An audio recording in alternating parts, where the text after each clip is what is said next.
Hi you guys, welcome to the week 3 recap. Sorry you missed class. We're going to take you through right now what we did in class tonight so that you can still be caught up for next time. So what we did tonight was starting off with teaching our dogs to speak. And this can be a really fun one. It actually really helps kind of control your dog's barking if it's a little bit out of control. So giving them a reason to speak and a time to speak is actually really helpful for them. So the way that we start off is finding something that makes your dog bark.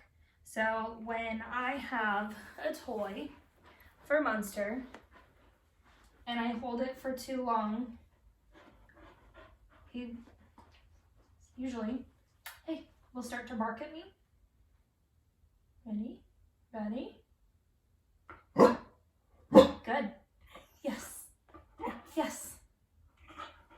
Ready? Good. Yes. Good. Yes. Good boy. So I'm just pretending that I'm going to throw the toy and he's getting upset at me because I'm not doing it fast enough. So every time that he yells at me, I'm actually going to reward him. And then as he starts to do it more, I'm going to give it a name. So if I'm going to pretend to throw the rope again, ready, Munster? Ready? Speak. Speak. Speak. Speak. Speak. Good. And I'm going to reward him with the treat rather than the toy first, and then he can have the toy. And that's what he loves to do. So sometimes the most quiet dogs you really, really have to work for. But you can find something in them. So just find whatever makes them speak, and then as soon as they do it, reward it. Or you can use your clicker to mark it also. Munster, ready? Sit. Speak. Good boy. And he's going to be rewarded with his toy. The only thing that you don't want to reward for is bad behavior barking. So let's say like another dog in class next to you was barking tonight. Don't reward your dog barking at that dog because that's going to encourage negative behavior, which is what we don't want. So we want them to be barking at us or some sort of reason that's not negative. Ready, buddy? Okay. So moving on, our next trick is going to be pulling a rope. And I know you might be wondering, like, what's the fun in that? So what we can do later on, once we get this behavior down, is we can teach our dogs to open a door. I would not tie a rope to somewhere that you don't want your dog to go, whether that's your refrigerator, your freezer, a bedroom that you always want closed off, whenever it may be. But just to open a fun door that you guys go through all the time, something, just that challenges your dog a little bit, that's really fun. So what I'm going to do is I'm going to grab my rope, and for this example, what I use at home is I just tied up a dish towel. So it's long enough, and then I just tied 2 knots on both sides. And what I'm going to do, let's do over here, is I'm going to start off just with a regular game of trying to get him to catch the rope. And that's going to get him engaged. You can do anything you want with your dog, whatever makes your dog excited, just really, really play with them. So now, once he catches it, he's excited to have it. So I'm just going to play a really fun game of tug of war for a second. Good boy, good boy, good boy, pull it. As soon as he pulls it, pull it, good. And I'm going to click.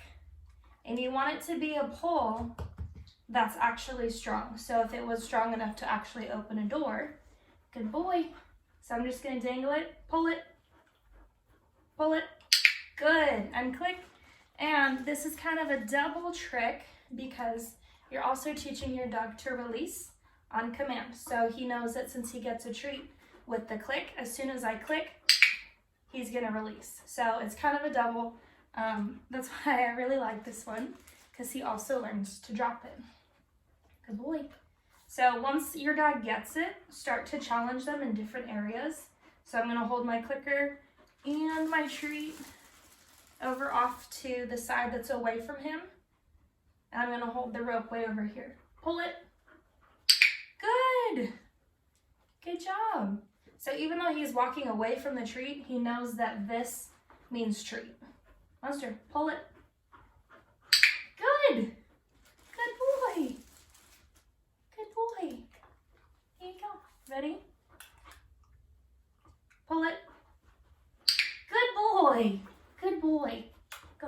Here you go.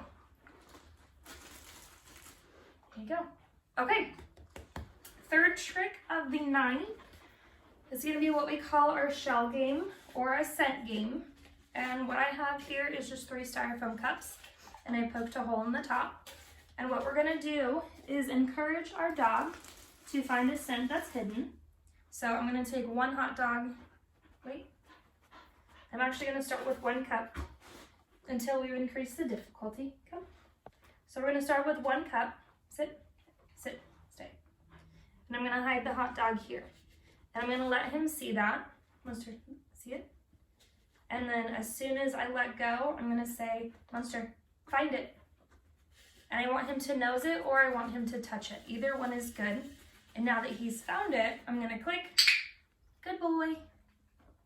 And even though I'm not going to give him the treat that's under here, come, I'm going to reward him elsewhere, somewhere.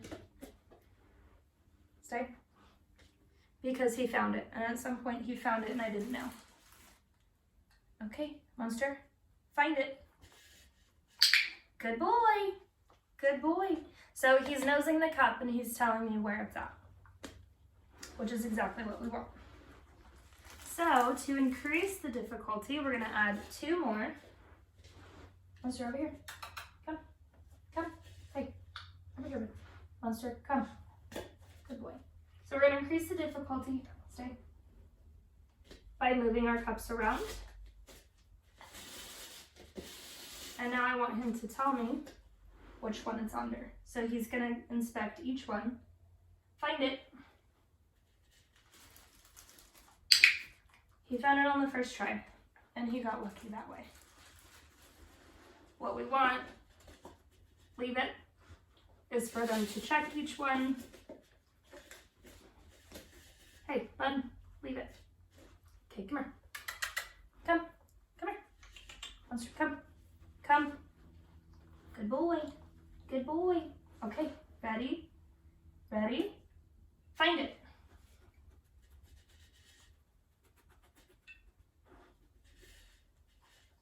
Good boy. So he knows the correct one, which gets him the treat. Good boy. And then if you want to up the difficulty for your own dog and you want them to touch which one it's on, you can ask on top of the cup. So let's say the treat's under this one. Monster, leave it. Come here, bud. So I'm going to pretend that there's a treat under here. I'm going to ask for a shake by placing my hand on top of it. Monster, shake. So that he touches it. And then I can start coming a little bit farther away from it, and that's going to eventually teach him that he's going to touch the cup, which has the scent. So that was it for tonight.